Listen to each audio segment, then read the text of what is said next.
नमस्कार, स्वागत है आप सबका वन वर्ल्ड न्यूज की प्रस्तुति काम की बात के एपिसोड 4। मैं हूं आपके साथ तनीषा भारद्वाज। करोड़ों की सड़क फिर इतनी जल्दी क्यों टूटी?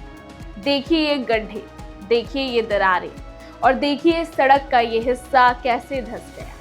लेकिन एक सेकंड, ये कोई मोहल्ले की सड़क नहीं है, ये है नेशनल हाईवे और एक्सप्रेस जैसे बड़े इंफ्रास्ट्रक्चर प्रोजेक्ट्स जिन पर खर्च होते हैं अरबों रुपए, जनता का पैसा, सरकार का बजट और देश के विकास का सपना। तो सवाल है, जब किसी सड़क को बनने में अरबों रुपए खर्च होते हैं तो वो सड़क इतनी जल्दी खराब कैसे हो जाती है? और सवाल सिर्फ सड़क का नहीं है, जब ब्रिजेस तक कोलैप्स हो रहे हैं तो आखिर हमारे इंफ्रास्ट्रक्चर की क्वालिटी में कमी कहाँ है? क्या डिज़ाइन में, क्या मटेरियल में, क्या कंस्ट्रक्शन में, या फिर उस पूरे सिस्टम में जो कंस्ट्रक्शन से पहले और बाद में क्वालिटी चेक करता है?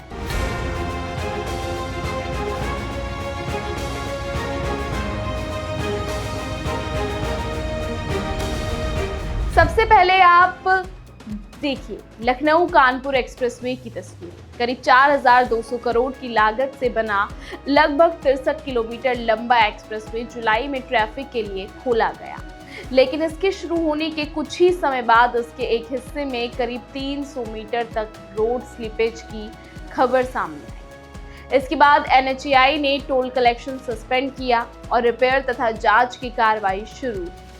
अब सवाल सीधा है, जिस प्रोजेक्ट पर अरबों रुपए खर्च हुए, क्या उसकी सॉइल स्टेबिलिटी पहले चेक नहीं हुई थी? क्या जमीन की बियरिंग कैपेसिटी की जांच पर्याप्त थी? क्या ड्रेनेज सिस्टम को मॉनसून कंडीशन के हिसाब से टेस्ट किया गया?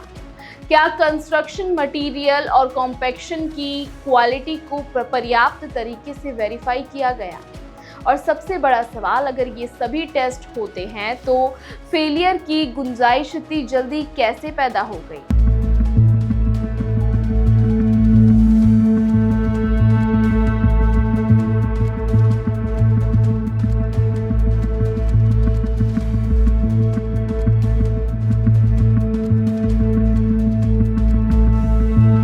अब बात करते हैं दिल्ली देहरादून एक्सप्रेसवे की।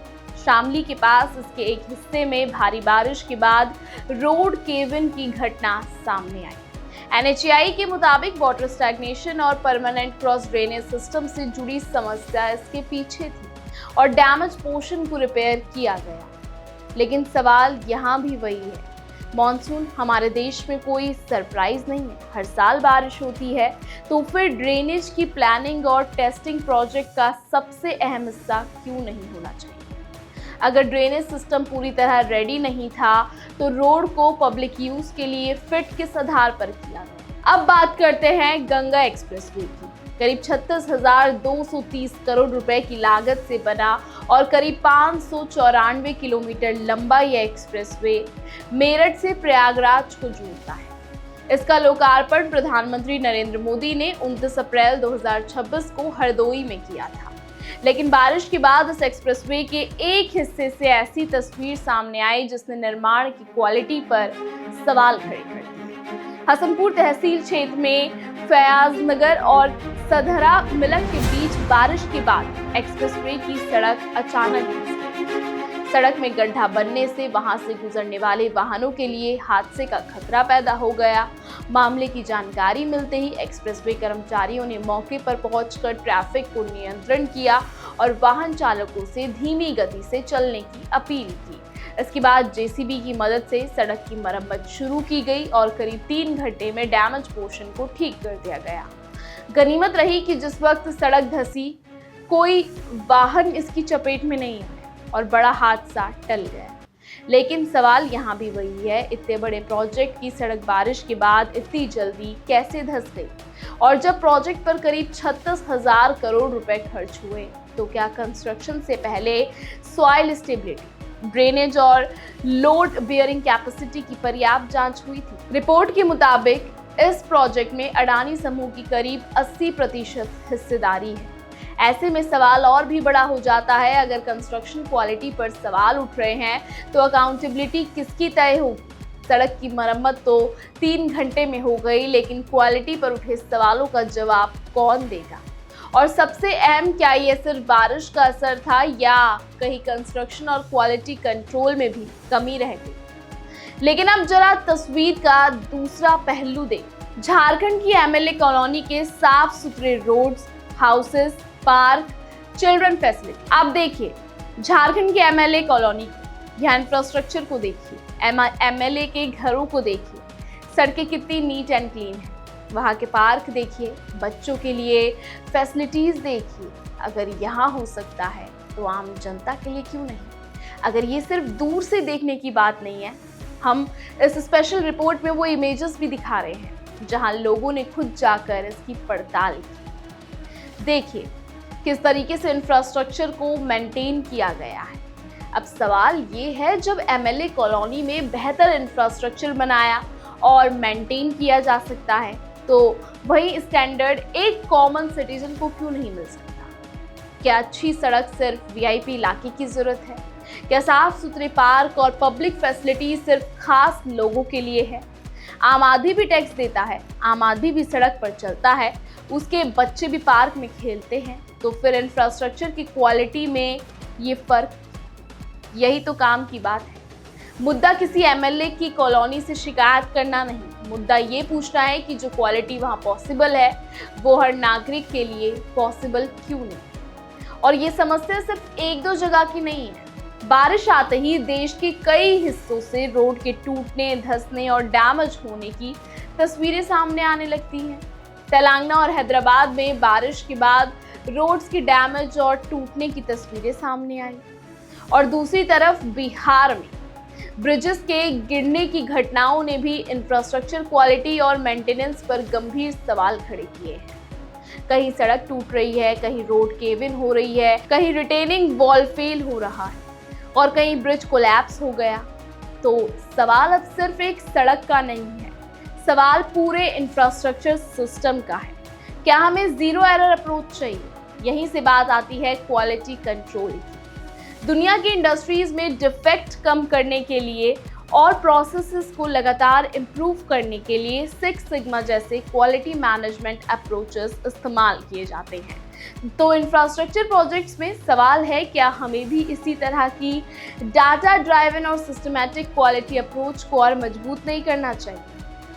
सड़क बनने के बाद सिर्फ ये देखना काफ़ी नहीं है कि सड़क देखने में अच्छी है, पहले ये देखना ज़रूरी है सॉइल कैसी है, लोड बियरिंग कैपेसिटी कितनी है, वाटर टेबल क्या है, ड्रेनेज कितना इफेक्टिव है, कितना ट्रैफिक लोड आने वाला है, कौन सा मटेरियल इस्तेमाल होगा, कॉम्पैक्शन सही है या नहीं, टेम्परेचर, रेनफॉल और फ्लडिंग का इम्पैक्ट क्या होगा, और मेंटेनेंस की ज़रूरत कब पड़ेगी। सिर्फ रोड नहीं, ब्रिजेस भी।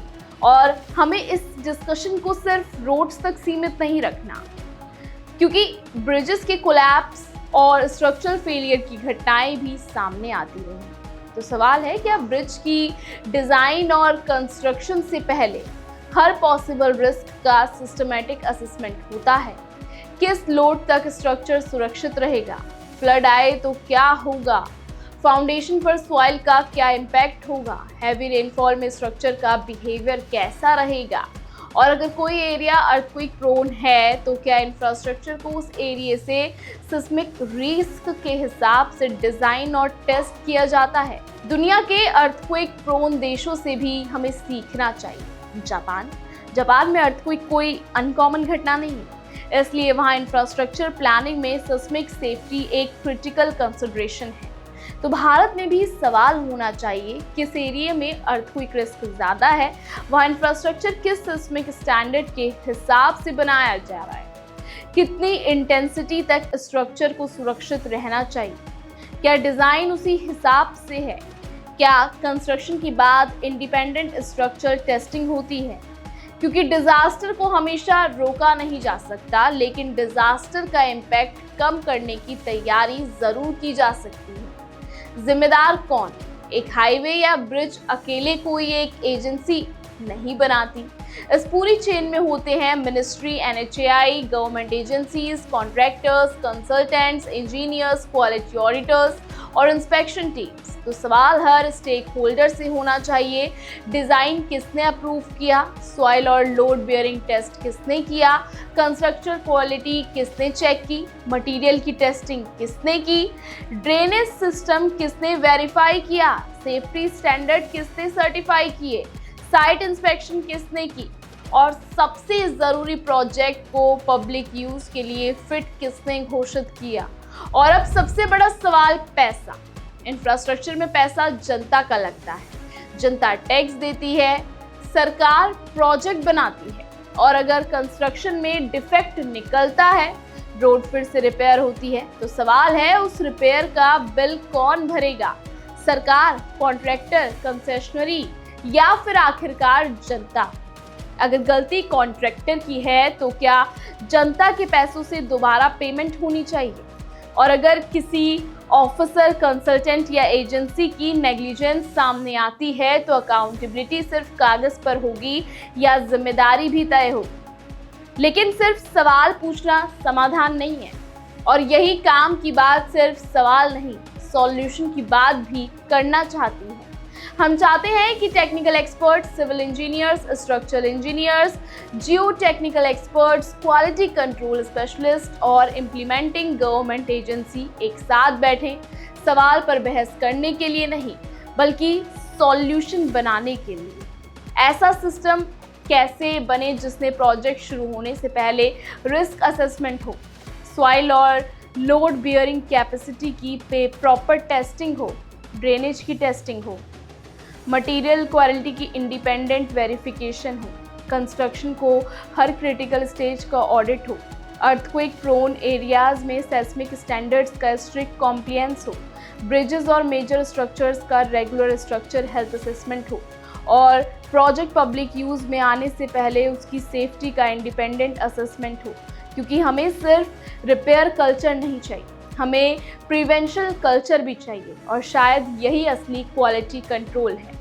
सड़क बनने के बाद गड्ढा देखकर सवाल पूछना नहीं बल्कि गड्ढा बनने की नौबत ही ना आए ऐसा सिस्टम बनाना। ब्रिज गिरने के बाद इन्वेस्टिगेशन नहीं बल्कि ब्रिज गिरने से पहले रिस्क आइडेंटिफाई करना, और डिजास्टर आने के बाद डैमेज कंट्रोल नहीं बल्कि डिजास्टर से पहले इंफ्रास्ट्रक्चर को तैयार करना। क्योंकि सड़क सिर्फ असफॉल्ट, कंक्रीट और स्टील से नहीं बनती, सड़क बनती है जनता के भरोसे से। जनता टैक्स देती है, गवर्नमेंट प्रोजेक्ट बनाती है, इंजीनियर डिज़ाइन करते हैं, कॉन्ट्रैक्टर कंस्ट्रक्शन करते हैं, एजेंसीज क्वालिटी सर्टिफाई करती हैं। लेकिन अगर सड़क कुछ ही समय बाद टूट जाए तो गलती सिर्फ सड़क में नहीं, सिस्टम में भी तलाशनी होगी। तो सवाल ये नहीं कि सड़क कब रिपेयर होगी, सवाल ये है अगर गलती हुई तो जिम्मेदार कौन होगा, और अगर जिम्मेदार कोई और है तो उसकी गलती का बिल जनता क्यों भरे?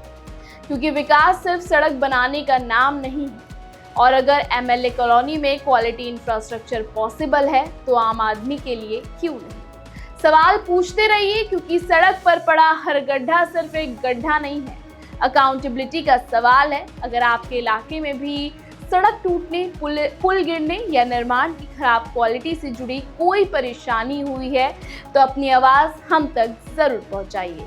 आपका एक्सपीरियंस, फोटो या वीडियो और सुझाव हमें ये समझने में मदद कर सकता है कि आखिर गलती कहाँ हो रही है। क्योंकि सुरक्षित सड़क और मजबूत पुल सिर्फ सुविधा नहीं, हमारी जिंदगी का सवाल है, और बदलाव की शुरुआत सवाल पूछने से होती है।